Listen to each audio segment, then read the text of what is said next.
Evangelho de Lucas, capítulo 9, versículos 43b a 45. Segundo anúncio da paixão.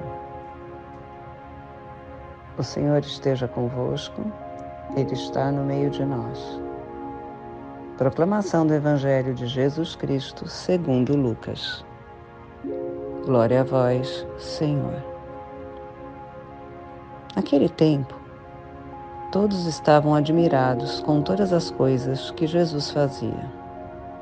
Então Jesus disse a seus discípulos: Prestai bem atenção às palavras que vou dizer. O Filho do Homem vai ser entregue nas mãos dos homens. Mas os discípulos não compreendiam o que Jesus dizia. O sentido lhes ficava escondido, de modo que não podiam entender, e eles tinham medo de fazer perguntas sobre o assunto. Palavra da salvação. Glória a vós, Senhor.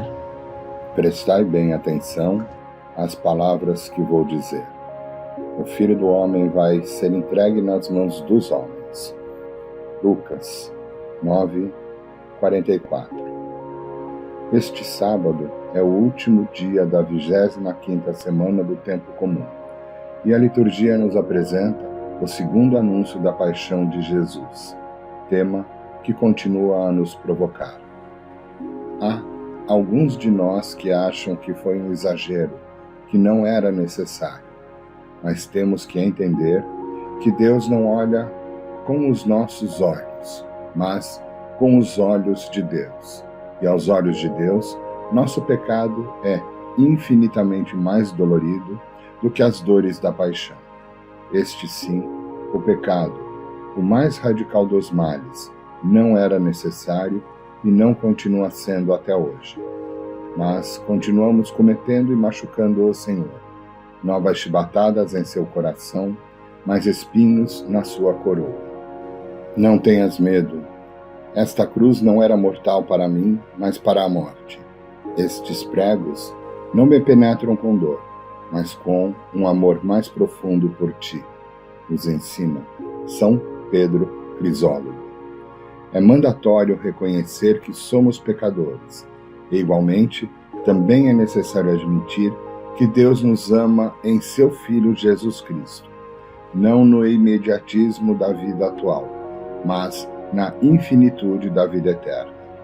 Desde o princípio de sua vida pública, desde o seu batismo, Jesus é o servo inteiramente consagrado à obra redentora, que consumará pelo batismo a sua paixão.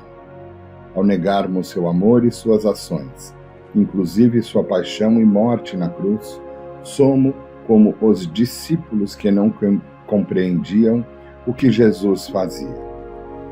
O sentido deles ficava escondido, de modo que não podiam entender, e eles tinham medo de fazer perguntas sobre o assunto. O maior dos pecados é a soberba, já que o soberbo não reconhece nunca o seu pecado e não se deixa perdoar por um Deus que ama até o ponto de morrer por nós. Para combater a soberba, temos a humildade, a maior das virtudes. O humilde se reconhece como tal, como ele é, e sabe muito bem que sem a graça de Deus não pode deixar de magoá-lo, muito menos corresponder à sua bondade.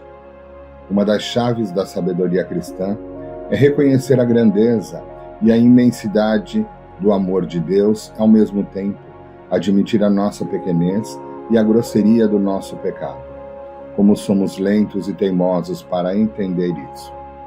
A sua fidelidade consiste em agir não só como Deus em relação aos homens, mas também como homem em relação a Deus, fundando assim aliança de forma irrevogavelmente estável.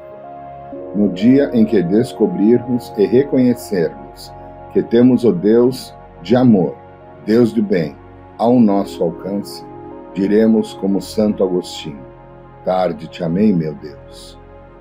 Esse dia pode ser hoje, como pode ser hoje o dia da nossa morte.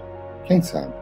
Deus sabe, e por isso nos preparou um lugar ao seu lado, de infinita felicidade, no reino, do qual somos herdeiros.